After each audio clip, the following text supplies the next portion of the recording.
तो ये next numerical हम लोग देख रहे हैं। ये आपको यूनिवर्सिटी में पूछा गया हुआ क्वेश्चन है। 7 मार्क्स के लिए ये पूछा गया था। प्रीवियस ईयर यूनिवर्सिटी एग्ज़ाम आप लोग देख लो पेपर, तो इसी टाइप का क्वेश्चन आप लोगों को दिखाई देगा।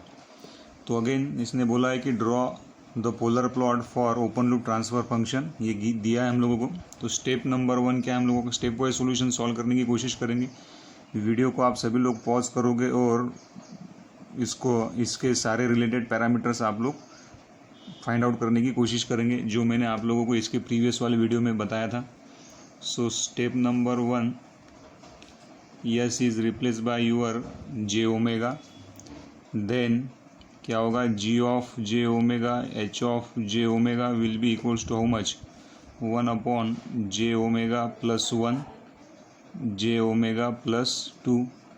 देन पोलर प्लॉट ड्रॉ करने के लिए हम लोगों को मैग्नीट्यूड और फेज एंगल की ज़रूरत गिरेगी। So step number 2, magnitude of G of J omega H of J omega will be equals to how much, 1 upon, अब ये आना चाहिए इमेजनरी के कोएफिशिएंट का स्क्वायर प्लस रियल पार्ट के कोएफिशिएंट का स्क्वायर। यहाँ पे इमेजनरी के कोएफिशिएंट का स्क्वायर प्लस रियल पार्ट के कोएफिशिएंट का स्क्वायर मतलब 2 का स्क्वायर। हेंस इसको आप लोग लिख सकते हो कि magnitude of G of J omega H of J omega, हर बार इतना लंबा चौड़ा नहीं लिखते बैठना, this is your magnitude which will be equals to 1 upon under root omega square plus 1 omega square plus 4। Then step number 3 क्या है हम लोगों के पास में, step number 3 is nothing but your angle calculation. तो एंगल कैलकुलेशन किस तरह से करोगे फिर आप लोग, एंगल ऑफ जे ओमेगा, इसको रिजल्टेंट एंगल भी मैं बोल सकता हूँ। तो यहाँ पे angle of 1 plus J0 divided by angle of J omega plus 1 angle of J omega plus 2, कुछ इस तरह से।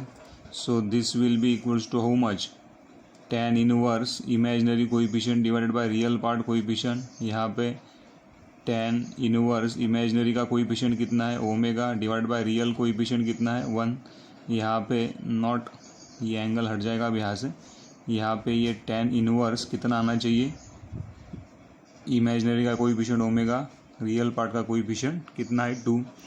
हेंस क्या लिख सकते फिर यहाँ पे आप लोग, hence resultant angle phi R will be equals to, इसका एंगल तो रहेगा 0, ये दोनों भी एंगल ऊपर जाएगा तो minus tan inverse omega minus tan inverse omega by 2।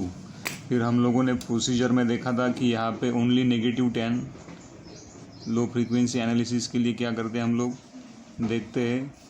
For low frequency analysis क्या लिखोगे यहाँ पे, ओनली नेगेटिव tan प्रेजेंट है।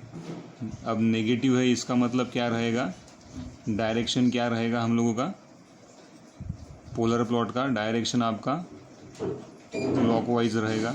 Only negative tan is greater, positive tan है ही नहीं इसमें, इसलिए आप लोगों का पोलर प्लॉट जो रहेगा वो कौन से डायरेक्शन में घूमेगा, क्लॉकवाइज डायरेक्शन में ही घूमेगा।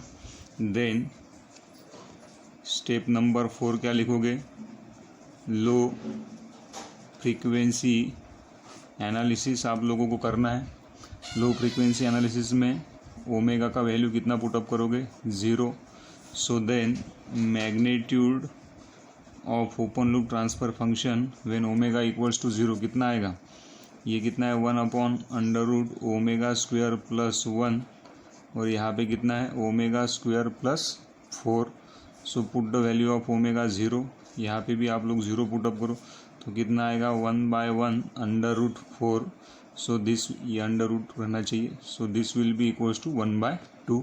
इतना मैग्नीट्यूड आपको लो फ्रीक्वेंसी को मिलेगा जब ओमेगा का वैल्यू आप लोग मैग्नीट्यूड में 0 पुटअप करोगे तब। देन रिजल्टेंट एंगल कितना मिलना चाहिए, minus tan inverse of omega minus tan inverse of omega by 2। Now put the value of omega, omega का वैल्यू कितना पुटअप करोगे 0, यहाँ पे भी 0, तो ये कितना होना चाहिए, माइनस tan इनवर्स 0, यहाँ पे भी minus tan inverse 0, tan inverse कितना रहता है हम लोगों का, hence resultant angle phi R will be equals to 0 for low frequency. तो मैग्नीट्यूड कितना बना 1/2 और रिजल्टेंट एंगल कितना बना 0 डिग्री। देन यहाँ पे लिख रहा हूँ मैं step number 5। Then step number 5 क्या रहेगा आप लोगों का, स्टेप नंबर 5 अगर आप लोग लिखे तो that is nothing but your high frequency analysis. High frequency analysis में क्या करोगे आप लोग, omega equals to how much, infinity आप लोग लोगे। तो then magnitude at omega equals to infinity कितना बनेगा, 1/√ओमेगा square plus 1 omega square plus 4। Now put the value of omega, infinity यहाँ पे भी infinity, so 1/∞ will become how much, 0 आप लोगों का बनेगा magnitude. Then phase angle resultant at omega equals to infinity कितना रहेगा, यहाँ पे लिख सकते हैं हम लोग -tan inverse of omega minus tan inverse of ओमेगा/2। ना ओमेगा का वैल्यू कितना है इन्फिनिटी, यहाँ पे भी ओमेगा का वैल्यू कितना है इन्फिनिटी। तो resultant angle phi R will be equals to -90, -90 will be equals to how much, -180 degree यहाँ पे आप लोगों को मिलेगा। फिर फाइनल क्या है हम लोगों के पास में, step number 6 draw polar plot. फिर पोलर प्लॉट क्या करना है हम लोगों को, ड्रॉ करना है। तो पोलर प्लॉट ड्रॉ कर किस तरह से ड्रॉ करोगे फिर आप लोग now this is nothing but your imaginary axis, this is your real axis, only we are having -10। -10 मतलब यहाँ पे 0 डिग्री रहेगा। This is your -90 degree, this is your -180 degree और ये आपका -270 डिग्री इतना रहेगा। देन स्टार्टिंग पॉइंट क्या रहेगा, ये आपका स्टार्टिंग पॉइंट रहेगा। फॉर एग्जांपल कितना है यहाँ पे,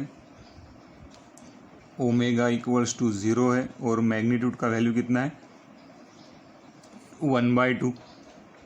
1/2 मतलब दिस इज यूर मैग्नीट्यूड कितना है 1/2।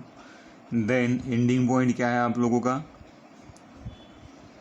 यहाँ पे ओमेगा इक्वल्स टू इन्फिनिटी के ऊपर मैग्नीट्यूड कितना है आप लोगों का 0, लेकिन एंगल कौन सा है -180 डिग्री है, नॉट -90 डिग्री। अब तक के आपका 90 डिग्री मतलब फोर्थ क्वाड्रेंट में ही आता था।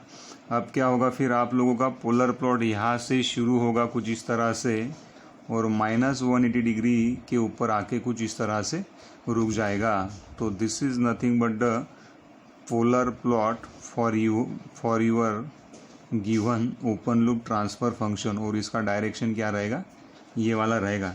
ये वाले थर्ड क्वाड्रेंट में क्यों आया, because at high frequency angle कितना मिला है आप लोगों को -180 डिग्री। तो -180 डिग्री मतलब ये वाला थर्ड क्वाड्रेंट आप लोगों का रहेगा, इसलिए पोलर प्लॉट आपका कुछ इस तरह से घूमेगा, जिसका अगर आप लोग डायरेक्शन देखोगे, ये पोलर प्लॉट का जो डायरेक्शन है ये क्या है, क्लॉकवाइज डायरेक्शन में आप लोगों का क्या कर रहा है, पोलर प्लॉट घूम रहा है। क्लॉकवाइज डायरेक्शन में हम लोगों का पोलर प्लॉट क्या कर रहा है, घूम रहा है। तो इस तरह से इसका पोलर प्लॉट आपको ड्रॉ करना पड़ेगा। इतना भी निकाला तो मोर देन सफिशिएंट है, you will definitely get 100% 7 mark. लेकिन नेक्स्ट वाला स्टेप हम लोग यहाँ पे क्या कर सकते हैं कि इंटरसेक्शन पॉइंट विथ -90 डिग्री, ये वाला पॉइंट आप लोग निकाल सकते हैं यहाँ पे, इंटरसेक्शन पॉइंट विथ -90 डिग्री। तो नेक्स्ट वाला स्टेप एग्जाम में नहीं निकालना, लेकिन मैं यहाँ पे बता रहा हूँ आप लोगों को, इंटरसेक्शन पॉइंट विथ -90 डिग्री। तो क्या करते हैं यहाँ पे, दिस विल बी और -90 डिग्री, एंगल कितना बना है -tan inverse of omega minus tan inverse ओमेगा/2। इसको शिफ्ट सॉल्व कैलकुलेटर में अगर आप लोग डायरेक्ट सॉल्व करोगे तो यहाँ से ओमेगा का वैल्यू आप लोगों को मिलना चाहिए, omega will be equals to √2 आप लोगों को यहाँ पे मिलेगा रेडियन पर सेकंड। फिर ये वाला ओमेगा का वैल्यू अगर आप लोग मैग्नीट्यूड में, मतलब ये मैग्नीट्यूड कंडीशन में अगर डाल के देखोगे यहाँ पे, तो देन मैग्नीट्यूड कितना मिलना चाहिए, magnitude will be equals to 1/√। Omega कितना है हम लोगों के पास में, ये यहाँ पे पुटअप कर रहे हैं हम लोग, ये वाले इक्वेशन में पुटअप कर रहे हैं। तो ओमेगा का वैल्यू कितना मिला है, omega will be equals to √2², मतलब यहाँ पे लिख रहा हूँ मैं √2 का स्क्वायर प्लस 1 और अगेन √2² प्लस 4, तो that will be equals to 1/ कितना आएगा 2 + 3, देन यहाँ पे कितना आएगा 6, सो 1/√18। इतना आप लोगों का आंसर इसका बनना चाहिए। So this is the intersection point with imaginary axis. तो ये अगर आप लोगों ने ए पॉइंट अगर लिया तो ए पॉइंट के कोऑर्डिनेट्स क्या मिलेंगे आप लोगों को, 1/√18 at an angle of -90 degree. तो इस तरह से आप लोग क्या कर सकते हो, इंटरसेक्शन पॉइंट भी कैलकुलेट कर सकते हो। तो this is your 7 marks question. Video आप लोग अच्छे से देखो, पॉज करो और बाद में खुद से लिखने की कोशिश करो। यहाँ पे क्या लिखा है हम लोगों ने, ओनली -10 इज़ प्रेजेंट, सिर्फ -10 ही आप लोगों का यहाँ पे प्रेजेंट है। इसलिए आप लोगों का जो डायरेक्शन रहेगा वो हमेशा क्या रहने वाला है, क्लॉकवाइज डायरेक्शन रहेगा। कोई पॉजिटिव 10 दिख रहा है क्या, यहाँ पे नहीं दिख रहा है, इसलिए सीधा आप लोग बोल सकते हैं ओनली -10 इज़ प्रेजेंट। तो आपका डायरेक्शन क्या रहेगा, क्लॉकवाइज डायरेक्शन।